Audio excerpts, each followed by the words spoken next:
And one of those memos pertains to home appliances. 5 home appliances I only used after moving to America. तो चलते हैं आज की video की जाने. Hello, this video is sponsored by Wondrium. I'm Lawrence and I'm on a quest to uncover all of the memos that Britain and America lost in the pond, and one of those memos pertains to home appliances.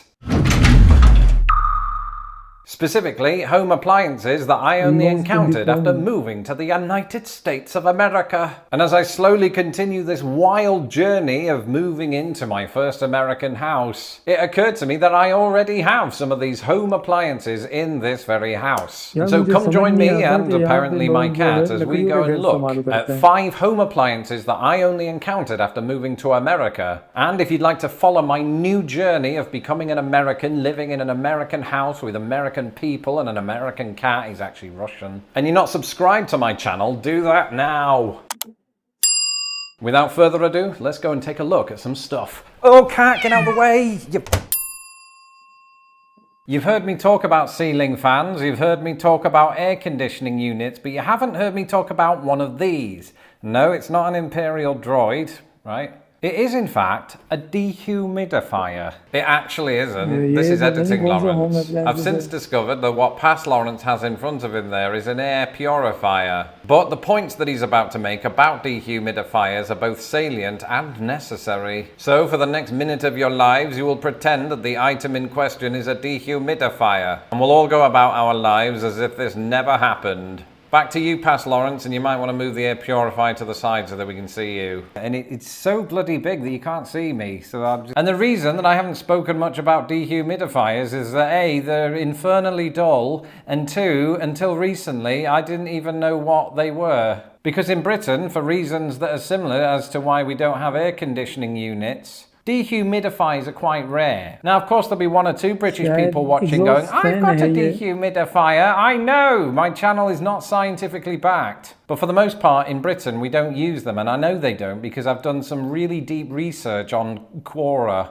Whereas in a lot of American homes, you will find them. And of course, one of the chief reasons for that is that here in the Midwest and other parts of the United States of America, it can get ridiculously humid. But you know what? It can in Britain too. So why don't we use dehumidifiers? After all, if you allow humidity to accumulate in your house, it can lead to things like mildew. Well, the reason that people on Quora consistently gave is that the UK simply just doesn't get hot enough to justify it, which I suppose is fair enough, but we've been using one of these for a couple of years now, and I have to say the air quality in this house is fantastic since we've been using this. It's not switched on. Have we been using this? We haven't. So the air quality in here is just good anyway, so once I switch this on, I'll have 10 times the oxygen that everybody else has. No, I know it doesn't work that way. And welcome to my kitchen, where I'm eagerly awaiting my 9th cup of caffeine of the day. And while you might think that's weird, I do live with a cat.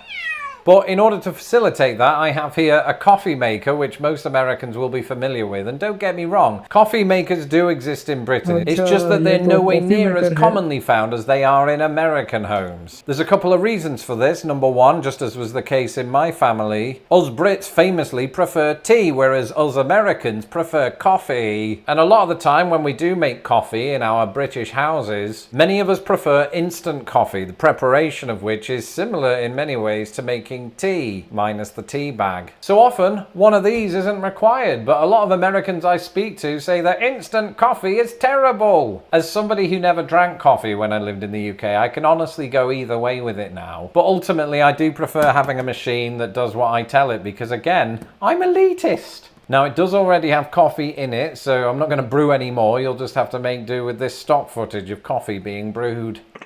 I think you all know what it's like to see coffee being made, so I don't know why I did that. You may remember in my home tour video that I briefly introduced you to this fridge/freezer. And I specifically pointed out that it's got this little touchscreen that dispenses ice. And the reason that I did that is because A, it was a really cool feature, and B, we don't really go for this kind of thing in the UK. Once again, our kitchens are quite a bit smaller. So that means there's not a lot of room to have fridges that are as tall as I am and as wide as I was about 9 years ago. And so because of that, our fridges don't really have room for bonus features like this. And when I talk about bonus features, I'm not just talking about ice cubes. The thing I really want to talk about is the cool water dispenser. That's right, instead of having to go through all of the rigmarole of filling your cup with ice, then walking over to the sink and then pouring water into that and then waiting for the ice cubes to cool the water down, you've got a cool water supply right here. It's unbelievable. It is absolutely unbelievable, although it takes about a minute to pour, which is a bit of a letdown because you're standing here trying to fill the void and the awkward silence between words while it pours. And you talk to your audience. Still going. Still going. I actually hate this feature.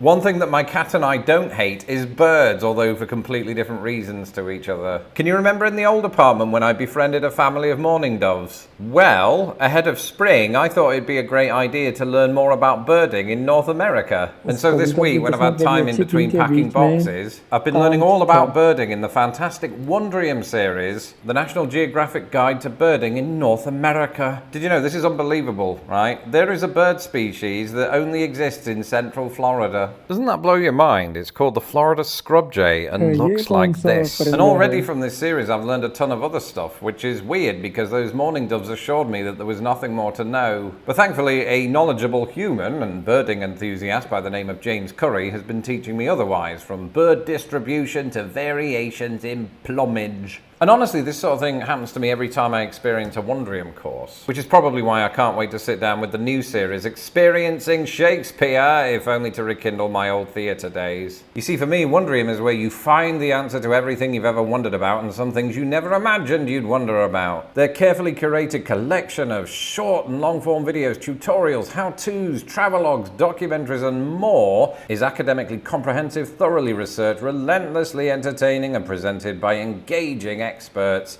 In a nutshell, Wondrium is the place for minds that wander. And for my money, as we continue to embark on this new year, a Wondrium subscription is the perfect way to fulfill those resolutions about broadening your mind. And it just so happens that they're giving my viewers, you fine people, the fantastic offer of a free trial. So show your support for my channel by subscribing to Wondrium today. Visit wondrium.com/lostinthepond right now to begin your free trial. The link is in my description below.